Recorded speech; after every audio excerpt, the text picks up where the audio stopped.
Good morning बच्चों, मैं विजय कुमार शर्मा राजकीय इंटर कॉलेज मथुरा से 12वीं क्लास के भौतिक विज्ञान का अध्ययन हम कर रहे हैं, जिसके अंतर्गत हम खंड का की दूसरी इकाई आजकल पढ़ रहे हैं। खंड का की दूसरी इकाई यानी विद्युत धारा। तो विद्युत धारा के अंतर्गत आज का जो हमारा टॉपिक है वो है कार्बन प्रतिरोध एवं वर्ण कोड, यानी कार्बन प्रतिरोध एवं वर्ण कोड के विषय में आज हम जानेंगे। तो इलेक्ट्रॉनिक्स युक्तियों में क्या होता है कि उच्च प्रतिरोध प्रयोग किए जाते हैं। उच्च प्रतिरोध यानी जिनकी रेंज होती है यानी किलो ओम। तो ये इतनी रेंज के जो प्रतिरोध हैं, अगर हम उन्हें धात्विक यानी धातुओं के अगर प्रयोग करते हैं तो वो थोड़े असुविधाजनक होते हैं, क्योंकि उनकी लंबाई अधिक होती है। तो इसके लिए हम क्या करते हैं, अर्धचालकों के प्रयोग में लाते हैं, यानी हम अर्धचालकों के प्रयोग यूज करते हैं। और अर्धचालकों में भी किसके प्रतिरोध, हम कार्बन अर्धचालक के प्रयोग हम इलेक्ट्रॉनिक्स युक्तियों में प्रयोग करते हैं, क्योंकि कार्बन के जो अर्धचालक होते हैं उनकी जो प्रतिरोधकता होती है वो 3.5 × 10⁻⁵ ओम मीटर की होती है। जिससे अगर इतनी प्रतिरोधकता उनकी होती है तो कार्बन के प्रतिरोध के ओम यानी कुछ ओम से लेकर के कितने मेगा ओम तक के प्रतिरोध बनाए जा सकते हैं। ये सूक्ष्म होते हैं और ये सस्ते होते हैं। इसलिए हम कार्बन इलेक्ट्रॉनिक्स युक्तियों में कार्बन प्रतिरोधों का प्रयोग करते हैं। इसको एक बार और बोल देता हूँ, आप समझ लीजिए, कोई ज़्यादा यानी मुश्किल नहीं है कि इलेक्ट्रॉनिक्स युक्तियों में हम क्या करते हैं, यानी इलेक्ट्रॉनिक्स जो युक्तियाँ होती हैं उनमें हमें अधिक प्रतिरोध के अधिक ओम के प्रतिरोध की आवश्यकता होती है। कितने ओम, यानी किलो ओम या मेगा ओम की आवश्यकता होती है। तो अगर हम इन्हें धातुओं के यूज करते हैं तो उनकी लंबाई अधिक होने के कारण थोड़े असुविधाजनक होते हैं। इसलिए हम क्या करते हैं, अर्धचालक के बने प्रतिरोध काम में लाते हैं। और अर्धचालकों में किसके, कार्बन के अर्धचालक के प्रयोग हम काम में लेते हैं, क्योंकि कार्बन के अर्धचालक प्रतिरोध की जो प्रतिरोधकता होती है वो 3.5 × 10⁻⁵ ओम मीटर होती है। जिससे क्या होता है कि कुछ ओम से लेकर मेगा ओम तक के प्रतिरोध बनाए जा सकते हैं। ये सूक्ष्म होते हैं और सस्ते होते हैं, इसलिए हम क्या करते हैं, कार्बन प्रतिरोध प्रयोग करते हैं। अब वर्ण कोड क्या है, इसके बारे में यहाँ पर मैंने एक कार्बन प्रतिरोध दिखा रखा है। यानी ये हमारा एक कार्बन प्रतिरोध है और इस पर ये 4 विभिन्न रंगों की ABCD पट्टियाँ होती हैं। 3 पट्टियाँ थोड़ी पास होती हैं, चौथी पट्टी थोड़ी दूर होती है। अब ये 3 पट्टियाँ अलग अलग रंगों की होंगी। जो पहली 3 पट्टियाँ हैं ये क्या करती हैं, प्रतिरोध बताती हैं ओम में, यानी पहली 3 पट्टी प्रतिरोध को बताएंगी ओम में। और जो चौथी पट्टी है वो क्या बताएगी, इसकी सहनशीलता यानी इसकी टॉलरेंस को बताती है, कि इसकी विश्वसनीयता यानी इसकी विश्वसनीयता बताएगी प्रतिशत में, जिसे हम सहनशीलता कहते हैं। एक बार फिर सुन लीजिए, चौथी पट्टी क्या बताती है, विश्वसनीयता को प्रतिशत में बताती है, जिसे हम सहनशीलता कहते हैं। पहली 3 पट्टी प्रतिरोध को बताती हैं। अब पहली 3 पट्टी, जो पहली पट्टी है वो प्रतिरोध बताएगी ओम में सार्थक अंक में।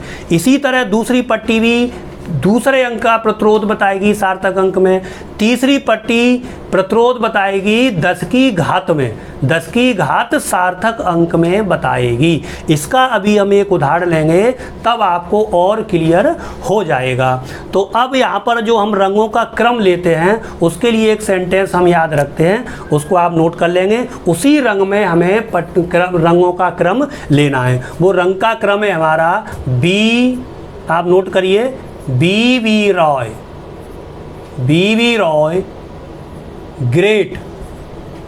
Great boy, very good wife, very good wife. ये हमारे कुछ एक रंगों का क्रम याद करने का ट्रिक हमने बना रखा है। अब इसमें रंग कौन को किस हिसाब से लेंगे, जिस पर मैं अंडरलाइन करूं वो रंग लेने हमें, जैसे 1 2 3 4 5, यानी इसके चारों अक्षर लेने हैं, 5 6, और इसको बड़ा बना देता हूँ, वो है 7 8 9 और 10। ये 10 रंग हमें लेने हैं वाइफ। तो यहाँ पर लेंगे हम रंग, और यहाँ लेंगे प्रथम पहली दूसरी पट्टी के रंग। प्रथम यहाँ लिख देता हूँ मैं, प्रथम व दूसरी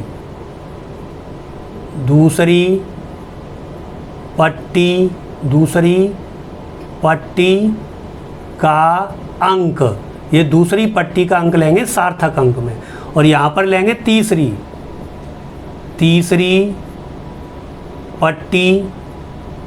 पट्टी किस में लेंगे, 10 की गुणक लेंगे इसमें, गुणक। अब देखो किस क्रम में लेंगे, बी लेंगे हम ब्लैक, मैं हिंदी में भी लिख दूंगा ब्लैक। बी ये लेंगे ब्राउन, आर यानी red, O orange, Y yellow, G green, B blue,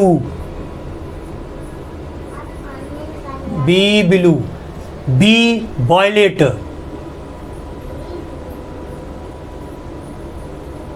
violet, G grey, wife यानी डब्लू यानी वाइट। इस रंग में हम क्रम को अगर एक बार आप करेंगे तो आपको तुरंत याद हो जाएगा। अब इनके अंक लेंगे, मान लीजिए 0 1 2 3 4 5 6 7 8 और 9, ये 10 अंक हो गए। और यहाँ पर भी लेंगे हम 10 की घात कितना 0, 10 की घात 1, गुणक में लेना है तो 10 की घात 2, 10 की घात 3, 10 की घात 4, 10 की घात 5, 10 की घात 6, 10 की घात 7, 10 की घात 8 और 10 की घात 9।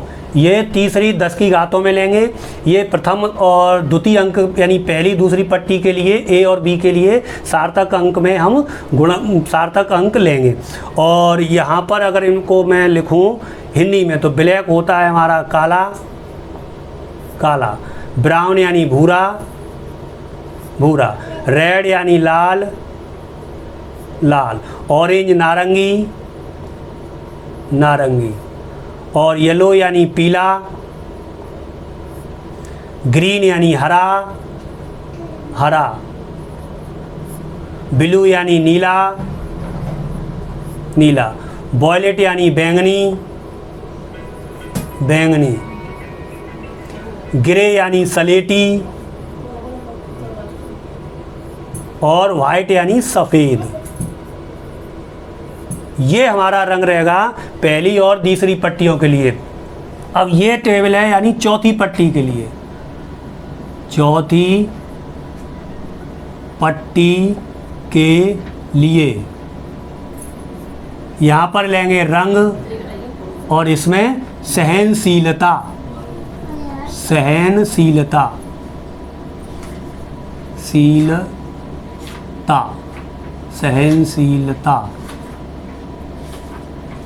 ये हमने सहनशीलता लेंगे।